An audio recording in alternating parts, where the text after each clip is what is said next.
Hello everybody, it's Steve Katsikaris, Norland Kobakonk watchdog, Ryerson University student. Just doing a video here today in protest. I'm now criticizing the federal government of Canada for violating Her Majesty's laws. And I went over my last video and show the people, the viewer out there, that people have the right to association. And to throw someone in jail for association is totally illegal. It's actually a fundamental right here in Canada. But what I'm doing the video here today for is to actually go over what a judge has to do before they arrest someone. And what the mainstream media hasn't been telling people is that, yes, there was an arrest warrant from the States that went to a Canadian court in Vancouver, but it must be looked at by a judge here in Canada first, and then a Canadian arrest warrant was now issued for that businesswoman that was arrested about a week ago. So what I'm saying is the mainstream media doesn't tell people that a Canadian judge already looked at this case and failed to do what they call their oath. It's called the Court of Justice Act. It means that the judge has taken an oath to the Queen and her laws, and to guarantee that they do their job to be unbiased and to do their job at the best of their ability. So what I'm stating here is the judge that signed the arrest warrant for that woman to be intercepted in Vancouver on behalf of the Americans was totally illegal, because the judge wasn't being a judge when he made up that arrest warrant last week for her. Now she has to go for another hearing in a couple months or so, but that arrest never ever should have happened. And the mainstream media hasn't come out and mentioned anything. Neither has Justin Trudeau, neither has the courts. Now let me tell you what a judge legally has to do before they arrest anybody. Now this is what I just got off the internet here. But you can see it says Canadian Criminal Procedures and Practice, arrest and detention warrants arrest. Now, take a look down here. Right here. This is what a judge has to do before he arrests any human being. And it says here, 511, contents of warrant to arrest. A warrant issued under this part shall name and describe the accused, which they did. Set out briefly. This is key, folks. This is key. This is where they screwed up.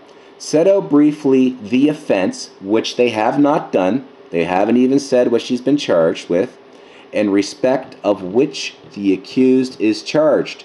So the judge didn't do their job there in Vancouver last week. They went and arrested this woman illegally, and he has to, by Canadian law, say what the heck she's done. And C, order the accused be forthwith arrested and brought before the judge or justice who issued the warrant. That means that Canadian judge did it, or before some other judge or justice having jurisdiction in the same territory. So, you can see there, when a judge makes an arrest warrant, they have to state the charge, and then there needs to be some facts and evidence. The Americans have a policy, kind of like a company policy, saying anybody that deals with Iran and we don't like it, you go to jail. Okay, that's fine. If you want to do that in your own country, that's fine.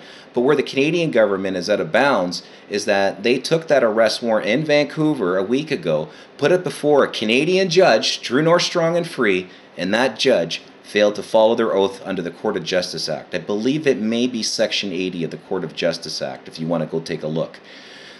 The judge is supposed to do his job and respect the Queen. The judge has not sworn allegiance to S7, Bill C-51, or C-32, or the Americans. All judges in Canada have sworn an oath to the Queen and her laws, and that law has been broken. That judge illegally made up a Canadian arrest warrant to arrest that Chinese businesswoman and intercept her before she got on her other plane and took off. Now, this is where it gets better. After doing my research, she's just not any old lady businesswoman who got lucky. No, her father is the guy that started the company, and not only is he her father that started the company as a billionaire, but he's actually a top cabinet guy for the Communist Party of China. So when Justin Trudeau says it's not political, excuse me, you got the government's daughter in prison in Canada illegally. And that's a violation of human rights. And I want to be clear to Mr. Trudeau and the rest of those idiots up in Ottawa that according to UN law, you must follow your Canadian human rights laws. Or if you don't, that means you're also in violation of UN law. So what you've done is an international offense, Mr. Trudeau. And the judge that signed that in Vancouver last week is nothing more than a traitor and a criminal to Her Majesty and the rest of the Canadian people and the Constitution of Canada. That judge, whoever he or she may be, has violated their oath under the Court Justice Act. And this is just simple stuff. Like, you just can't go arresting people because you don't like them. They have to do a crime. You have to know what the crime is. You have to state the facts and evidence of somebody doing something wrong. Even in the United States, what this woman has done by selling telecommunications to Iran is not a criminal offense. And you know what the big problem is? Is that the Americans are afraid that this telecommunication software or whatever she's selling to them could be used to spy on the United States government. Oh my, spy on the United States government. But isn't the United States government and the Canadian government openly admitting with their data collection centers that they're spying on our own citizens right now, right here in Canada, everywhere in the States, and even said they want to kill Edward Snowden because he told us this? So what I'm saying is, take a look at yourself, America. Take a look at yourself, Canada. You're spying on your own innocent citizens, and now you're worried that Iran may spy on you with this telecommunication software. I think people need to go back and take a look at this thing called Watergate, 1972, I believe it was. United States, Richard Nixon almost got thrown in jail, called impeachment, because he attempted to spy on someone. I repeat, he attempted to spy on someone and was never even successful, and he had to almost go to jail or quit being president of the United States. And that's when I believe Ford came in right after that in 1974. So, you know, as a Generation Xer and seeing this, you know, like growing up in the 80s and hearing about Nixon, and now today waking up in this mirror world, I call it, kind of like Star Trek's mirror, I call it. Everything's evil. Now the Russians don't seem as bad as they used to be.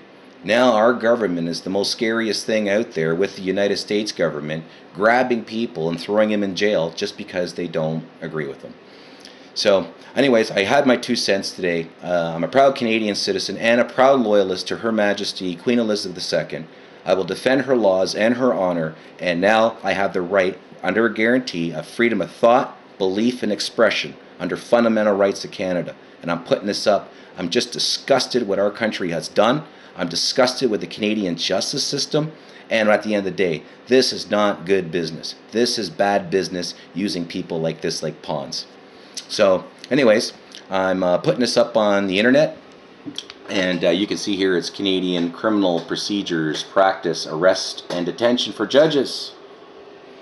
And stay tuned for my next video. I'm Steve Katsikaris, your Norland Cobequid Community Watchdog. And have a good day, everybody. So long.